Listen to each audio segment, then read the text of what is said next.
Good afternoon.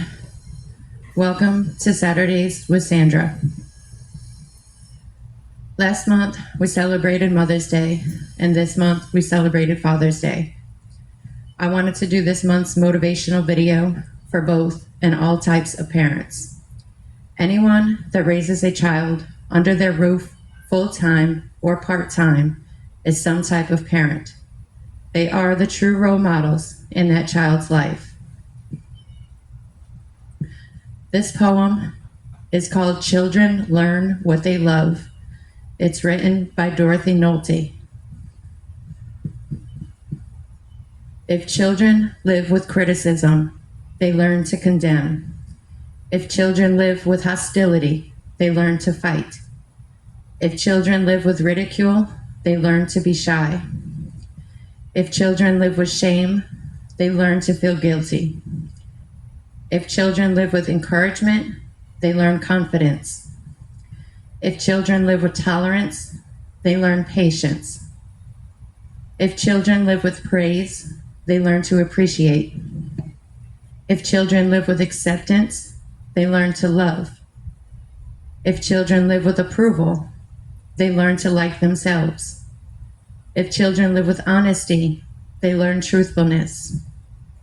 If children live with security, they learn to have faith.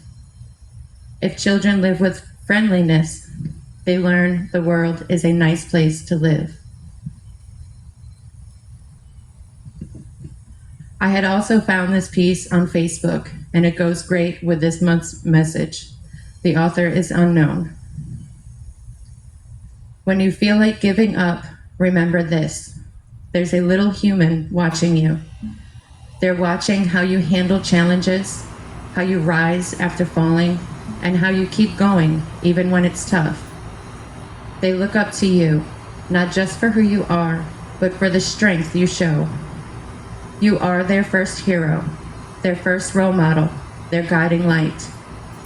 Every step you take forward, no matter how small, teaches them resilience.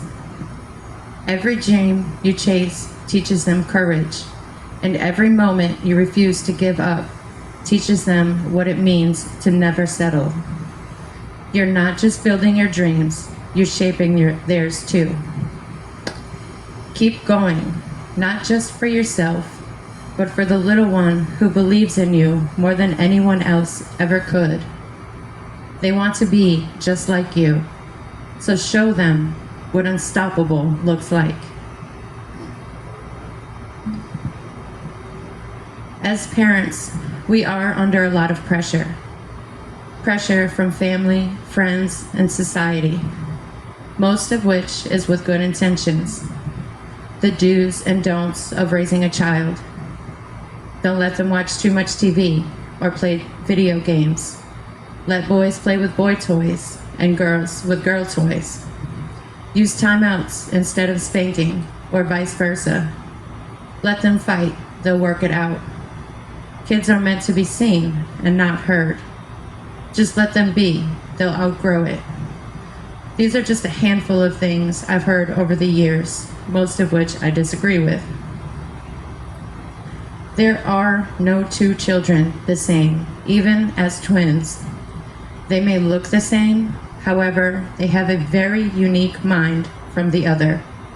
It is our duty as parents to figure out what works best for each of our children.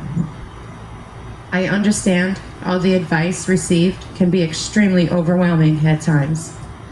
Just remember, it is given with good intentions. You don't have to express an agreement or disagreement with that person. Just simply say thank you and go about your day. Try not to let it stress you. Once you have figured out what works best for your child, get everyone else on the same page. Anyone that watches your child or helps in raising your child. It is very important to keep the rules the same for that child from home to home. This aids in stability, which is especially important in a co-parenting situation. Keep the communication lines open. It is very important for both of y'all to be proactive in your child's life and not rip each other apart. Being in two different homes does not mean your child has to feel that it's broken. If there are step-parents involved, it is vital they treat every child the same. And we, as the parents, need to try and be accepting of the step-parent. Don't get me wrong, I realize this cannot be the case in every situation. There are some situations where acceptance of another is extremely difficult, or an agreement between the parents is difficult. For those situations, all I can say is be intuitive of your child. If things seem unusually off about their behavior, it's time to figure out the root cause.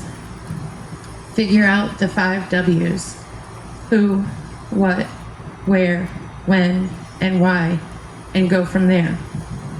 It might be in the child's best interest to eliminate some people from their lives. Now, this should not be done out of spite. It should be done purely for the sake of bettering the child's life. Our children learn more from our actions than what we try to communicate to them in words. If our words match our actions, they learn that much quicker. When our actions differ from the words we teach, we run into chaos. Our children are unsure of which they should follow, the words or the actions. It makes it difficult for them to understand what is right and what is wrong. Everything we say and do in their eyes is the right thing.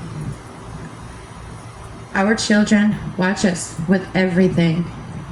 How we speak to another person, what we say behind that person's back, how we handle anger, how we express any and all of our emotions, how we handle a hiccup during the middle of the day, those words we speak in another room, thinking that they cannot hear us, how we recover from our mistakes. They watch our expressions on our faces. They feed off of our tones and our voices. They feel the aura around us, the energy we put off. If you want them to be loving, caring, open, honest, mannered, and productive, surround them with such. When my twins and I stayed with their dad, life was hectic for them. We were constantly fighting, and they were constantly irritable. After we left, I tried to do visits with him on weekends. They would cry every time they saw him. They didn't want anything to do with him. Sudden loud noises would set them off in a crying fit. Once we stopped going altogether, they became better. They were more welcoming to attention from others in their life, including strangers. They smile and laugh with others now. Noises don't scare them anymore. It was a night and day difference. I'm glad I made that final decision, though it was hard. We all want both parents in our children's lives, just not at the expense of our children. When one has that much of a negative impact on our child's life, complete removal was the only option. Thank you for listening, and remember, always shoot for the stars. Please feel free to share any of the uploaded videos on my YouTube channel. Subscribe for updates. My YouTube channel is sr.jurassic. I've also started uploading videos on my TikTok account since I seem to be getting more views there. My TikTok is the @sr.jurassic. That's September Romeo Juliet Umbrella Romeo Alpha Charlie Echo Kilo. My TikTok account is a private account, unlike my YouTube channel. No matter which way y'all choose to view or share, I greatly appreciate your support. Just a little reminder that I post new content every third Saturday of the month. My next video comes out on July 19th. Thank y'all again.